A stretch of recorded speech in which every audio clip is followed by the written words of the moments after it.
how are you? Wednesday. Yes. You're back. I am. Welcome back. Thank you very much. What? You did get someone else's hair, didn't you? I did. I told you I was getting new hair. Yeah. I didn't know who owned it. Yeah. But I was getting it. Is there some poor person from Kazakhstan or something like that missing, or a horse maybe? Maybe. From Kazakhstan. I don't know. It's got a fine mane you have on you there.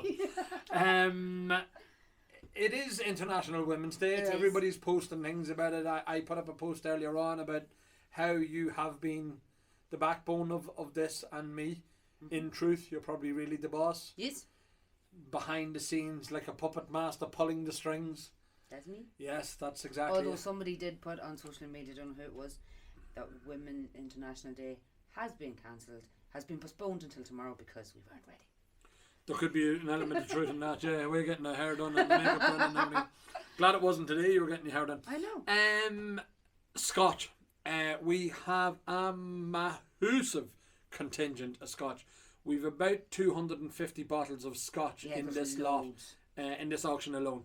I mean, how far we've come from the early days where if we had 250 bottles we were jumping around the place, and now we've 250 bottles of Scotch in it alone.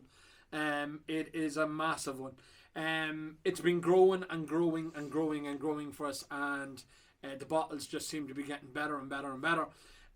Look, it is that chicken and egg scenario that we've always sort of faced of, you know, we need the good bottles to attract the buyers, and we need the buyers to get the prices up to attract the good bottles, and all this sort of thing that we've never... but it's been growing and growing organically, and I'm delighted with that. Look, everybody knows Macallan's the big one. So up the top there, Niall, we have the two. We have a Macallan Oscuro, and we've a rare black cask as well. The Oscuro is a lovely presentation. My personal opinion, I think it's the likes of the Oscuro and the Lilique decanters that have influenced the high-end Middletons. Well, strangely enough, we photographed the Oscuro this morning. Yeah.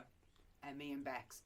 And I put it on the table and spun it round very dramatically, you know, as you do. And she actually said it looks an awful lot like the silence. The silence. Yeah. It is. I mean, it does. It is. You can see where they're coming from. Look, I suppose there's only so many things you can do with a glass bottle, innovation-wise and presentation. And look, I think that's something that's going on. But coming away from Macallan's, because everybody chases Macallan's, it's like everybody chases Middleton and Irish whiskey at the minute. There is so much more to Scotch.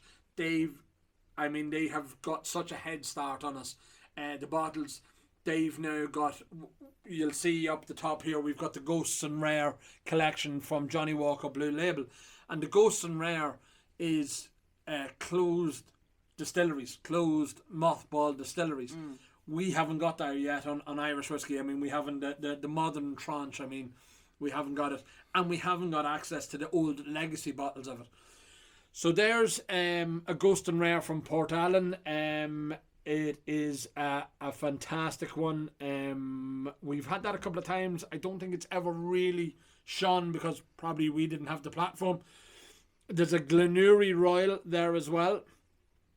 And that this is a Brora, and Broras are spectacular. Broras are MAHOOSIVE whiskey that any legacy bottles of Brora do really, really well. So I'm not up on my Scotch now. You're not up on your Scotch, no. You you would have subscribed to the old traditional of, I don't like Scotch because it's peated. Yes. And as you're finding out, not all Scotches are peats. Are peated. Yes, okay. So I think there's a lot of people out there who would have been like that. You would have been, you know, and their interpretation of Scotch is the Big Isle of Malts or the Taliskers or stuff like that. And there's so much more to it. Beside that, we have these guys, and there's a great selection of these in this month. So between the Adelphi and the Berry Brothers and Rudd. So the Berry Brothers and Rudd are sort of like, get my brain right, Bonder. Right. Not dissimilar to what we you know, with Louise and Dahi O'Connell and all them. Yeah.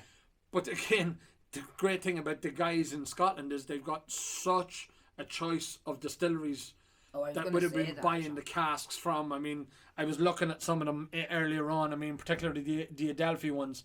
So there's a Glenelgin 20-year-old. There's a Mortlock 25-year-old. I mean, these are massive whiskies in their own right. Yeah. And we've got a load of them this month. We've got these rare finds. This is a Glenmore Spirits Company, but that's a 39-year-old malt. I think it's a single malt, isn't it? Yeah, it is a single malt. 39-year-old single malt. And I mean, natural strength from cask. yeah, the price point of a lot of these are really affordable for what they are. I mean, for such an aged whiskey. Again, is it the wise guru that is Michael Carman says age is like a prop for a drunkard, like a lamppost for a drunkard or something like that. That it's more to support than to actually do it with something. I don't know. He said something intelligent. I really can't believe that you called him a guru. Well, That's where I'm in shock, yo. This is my all right. Look, he's got extra brownie points. He's after pulling off the Southeast Whiskey Festival. So I mean, it was a success for them. Yeah. And Cowman was involved. Now, hopefully, Dahi and Johnny Barron and them didn't let him make too much decisions. It's a bit like this place. You sort of wheel the chimp out, does a few tricks, performs a wee bit, sticks on a flashy shirt, and away he goes. And that's what Cowman is. Michael does have some flashy shirts. He does have flashy shirt, and he is like a performing chimp. Springbank. Couple of things on Springbank. Everybody knows that Springbank is a sought after bottle. I've never seen. That's the first time I've seen a crock from Springbank. And it's in gorgeous condition. Even the outer box is brilliant. It's in real good condition. It's the first time I've ever seen it. And that's a 12-year-old from Springbank. Beside that is the 10-year-old, is the perennial 10-year-old. I mean, everybody's always looking for them. But beside that, and this is the first time I've seen one of these, and when we were even doing a wee bit of homework trying to find it, there wasn't too many examples of it. Of a half bottle, a 35 cl of Springbank 10-year-old. With their old label on the front of it. That should be a good one. Beside that, we've got Daft Mill. Again, Daft Mill is a lowland distillery. I mean, everybody would know the Highlands and the Highland distilleries. This is a lowland distillery. And again, Berry Brothers and Rudd on that as well. Only 621 bottles of it.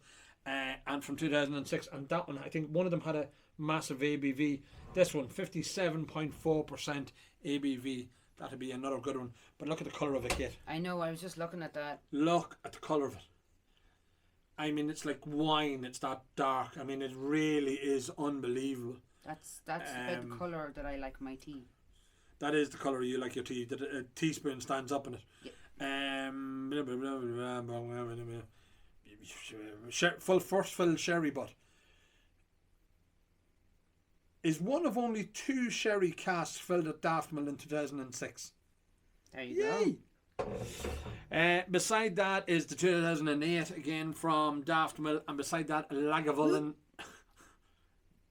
I'm not allowed to do that, aren't I? Not really. No. Sorry. No. They're going to close it down now because you don't because like I've it. got an opinion. Yeah, that's it. You're not allowed to have so.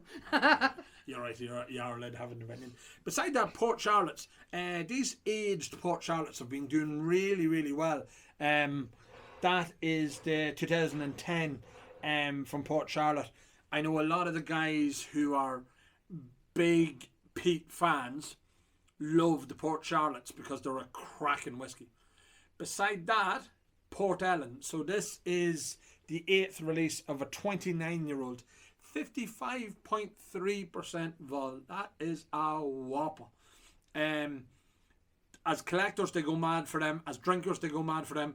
That is all things to all people, that bottle. There you go. And I think it should do really well in this. A single cask, 1970 Bruichladdich. Bruichladdich. All right there, Bruichladdich. 1970 from Bruichladdich. I mean, again, people love the Bruichladdich stuff, so it is another nice one. A Macallan 10, just one of the old presentations. Again, we've a lot of those older presentations. Again, come from a legacy collection from a gentleman that unfortunately passed away. But some cracking bottles in that. Beside a Dalwhinnie 30-year-old. I mean, we throw around the ages for the Scotch whiskey like nothing because there's a 30-year-old, 39-year-old, 25-year-old. We haven't got there yet. No. there's very few legacy whiskies. Even like when you think of legacy Irish, you've only realistically got the Middletons. Bushmills are now entering the fray with their, as we talked about yesterday. Yeah. You weren't here yesterday. No, I wasn't. I was getting my hair done. You were getting your hair done. Okay. But we were talking about the Bushmills the day before, was it? I don't know what day we were talking about Bushmills. It was Monday. It was Monday. But there's so much good aged stock. Here's one I wanted to draw attention to. It's super cute. Every time, it's like Batman. It is literally like Batman. So the doors are closed like that there. Fantastic. And then it's, I'm Batman. And that is Samaroli. 1997 Isle of Malt from Samaroli. And Samaroli, probably again, some of the most collectible Scotch are involved with Samaroli. So I love it's got the Scotch thistle. Scotch thistle. We have one of them growing in the garden. We have one of them. We have one of them in the back garden. I had to go around in my kilt. Singing "Oh Flare of Scotland." Oh Flare of Scotland. You do. I tell you what, we won't be singing it this weekend. I hope them Scotch know their place. Oh baby. Yeah. There'll be a row as big as a fight. Telling you. They better know that they're bet. World's number one.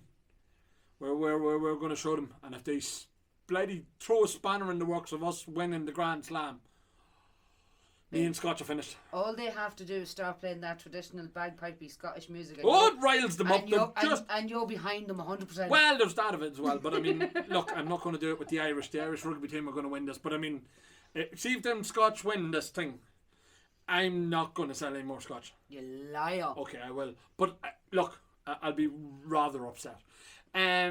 Tomorrow, I love you. I haven't a breeze. But we never do until we come down here in the morning. No, and go, look what around did and we go, talk what about? did we talk about? And today? then we go, oh, that's interesting. Yeah. Today's was. And Niall's looking at us going, I just put that on the fucking shelf. Don't be swearing. My French. But that's what's going through Niall's head. It probably is, actually. Yes. That's exactly what's going through Niall's head. I'm after organising it, and you shapebags are after coming in here and organising this out. Yeah. Sorry, Niall. Sorry, Niall. On behalf of everybody, sorry, Niall. So, International Women's Day. Raise a glass. Toast the women in your life. Preferably over a fire. No, don't toast the women in your life. Don't. He's so bold. I nearly threw myself under the bus there as well. You did, yeah. I know you did. There's just so much happening. So look, we'll be back tomorrow to talk about something else. I probably will have a few apologies to issue to women worldwide and everything else. Well, you probably won't because they know you didn't mean it. Yes, I didn't. You're right. Okay, bye. Talk to you. Good luck. Bye.